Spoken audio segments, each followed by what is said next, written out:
la deuxième vidéo de notre série La maîtrise de la force. J'espère que vous allez tous dans le meilleur de votre forme et que vous allez tous très très bien. Comme je dis, la maîtrise de la force, je parle bien évidemment de la force des nombres dans notre vie de tous les jours et dans notre ADN. Nous sommes entourés de nombres, que ce soit dans notre date de naissance, dans notre thème numérologique, par notre prénom, par notre nom de famille, par notre numéro de téléphone, notre numéro de rue, notre chemin de vie, notre année personnelle. On a des nombres partout qui nous entourent. La vidéo précédente portait sur le nombre 1, son ancrage et son auto-réalisation. Si toutefois vous ne l'avez pas vue, je vais la mettre en lien quelque part, par ici ou par là. Et nous allons donc procéder, après le 1, naturellement, au 2. L'énergie du 2, quand je dis 2, en général, les gens vont penser couple.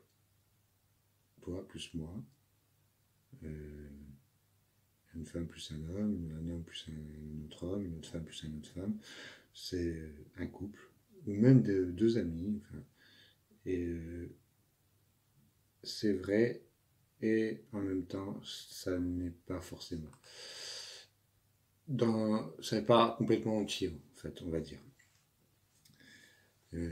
Chez les pythagoriciens, le nombre 2 représente une source d'erreur, représente des conflits. Il représente le dualisme.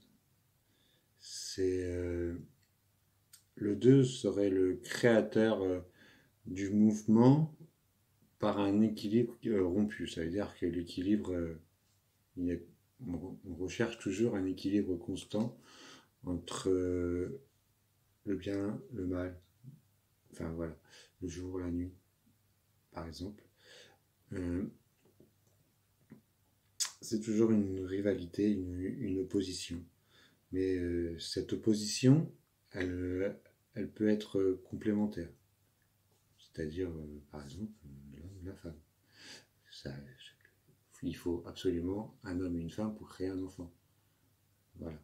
Donc c'est ces deux polarités différentes, mais qui sont nécessaires pour créer quelque chose.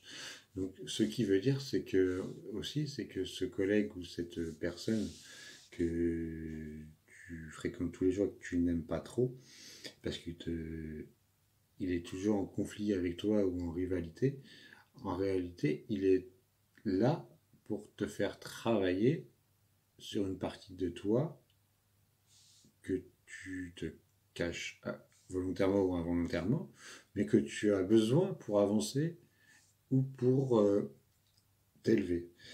C'est un travail que tu dois faire sur toi constamment pour trouver ton nouvel équilibre.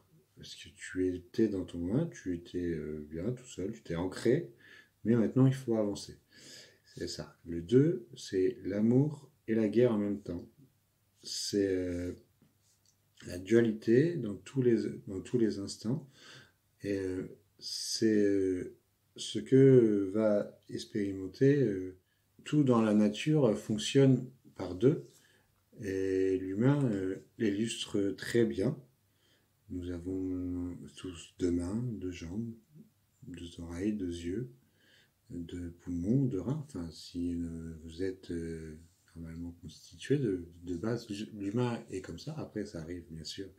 On peut très bien vivre en n'y ayant aucun, mais de nature, la nature humaine veut que on ait 2 yeux, 2 mains, 2 jambes, 2 bras.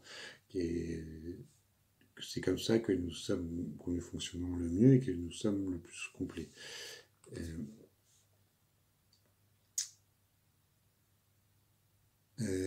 Il y a aussi l'opposition, la gauche, la droite, le haut, le bas. Il n'y a pas de jour sans nuit.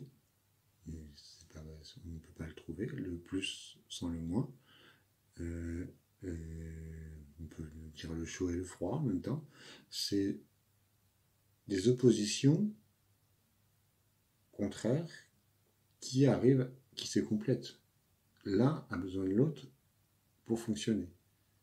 C'est exactement ça, l'énergie du deux.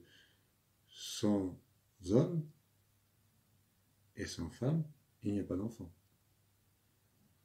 Donc on a toujours besoin de cette dualité permanente, et cette dualité, elle peut être à l'extérieur comme elle peut être à l'intérieur de nous.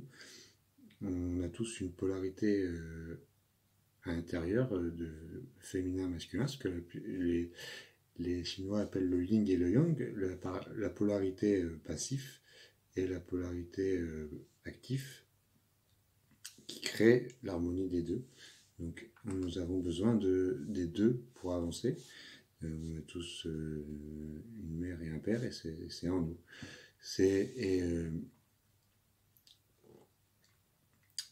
Les gens qui sont nés dans l'année personnelle 2 vont devoir expérimenter dans leur année. Alors on parle à partir de la date de naissance. Moi je prends toujours à partir de la date de naissance parce que on calcule par rapport à ça. Donc pour moi c'est par rapport à la date de naissance. Ils vont devoir avoir... on va leur mettre en opposition des choses qui sont contraires à eux, justement pour expérimenter le fait de cette dualité, pour trouver l'équilibre entre les deux. Une personne qui va être trop réservée, qui va être trop en retrait, trop sur elle, va avoir à l'inverse une personne qui sera très expansif, qui va prendre toute la place pour le contrer en fait. Et les deux vont devoir s'affronter d'une façon de parler pour s'équilibrer.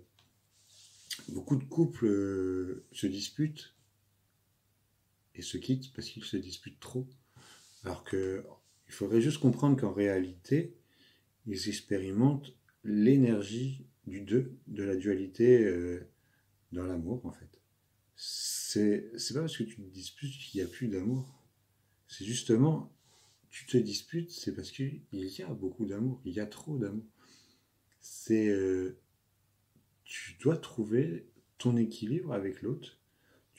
Les gens sont souvent en personnalité une égocentrée, alors que on leur demande, quand vous êtes en couple, on vous demande de vous unir ensemble pour vous associer. Mais cette association se fait pas sans dualité, sans dispute, sans que il y a toujours deux personnalités différentes, donc il y a forcément un contraire de l'autre côté. Donc forcément, on ne peut pas être toujours d'accord, sinon on s'ennuie de toute façon. Mais l'énergie du deux, c'est exactement ça. On doit affronter les disputes, les dualités, pour pouvoir s'unir, s'ancrer ensemble et trouver l'équilibre qu'il nous faut, qui nous fait se réaliser pleinement ensemble. Nous sommes une personnalité, ok, mais on verra sur l'énergie du 3 en fait, c'est toi, moi et nous.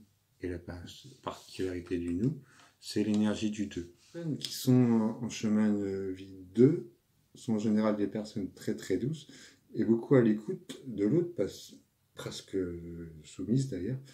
C'est parce qu'ils sont en constante recherche de cet équilibre du 2 intérieurement. À l'intérieur, ils sont toujours en train de réfléchir, est-ce que je suis dans le bien, est-ce que je suis pas dans le bien. C'est ça qui est difficile en chemin de vie 2, c'est ils cogitent tout le temps à dire est-ce que c'est bon ou est-ce que c'est pas bon, ils sont en dualité permanente avec eux-mêmes. Et les chemins de vie 2, s'ils veulent se réaliser, il faut qu'ils trouvent l'harmonie entre les deux côtés. Le chemin de vie 2, en général, c'est quelqu'un de très réfléchi, qui prend beaucoup de temps, qui est très lent, parce que justement, il est toujours dans cette dualité, à se dire c'est bien, c'est pas bien. Ils vont poser le pour et le contre constamment. Et ils ont du mal à avancer comme ça. Donc il faut un peu les forcer, un peu les guider pour qu'ils puissent avancer. Mais une fois que ils ont trouvé les choses, le bon équilibre, ils vont faire les choses très très bien. Dans le côté plus noir, ils ont peur d'être tout seuls et ils vont rien faire. Ils vont rester bloqués, se dire, je sais pas quoi choisir, voilà. Et ça, c'est dans le côté un peu plus obscur du 2. Voilà. Alors, j'espère que je vous en ai appris sur le 2. Pour le moment, j'ai pas d'autres recherches. Si vous avez des questions, vous pouvez les mettre en commentaire. Si vous voulez que que je puisse...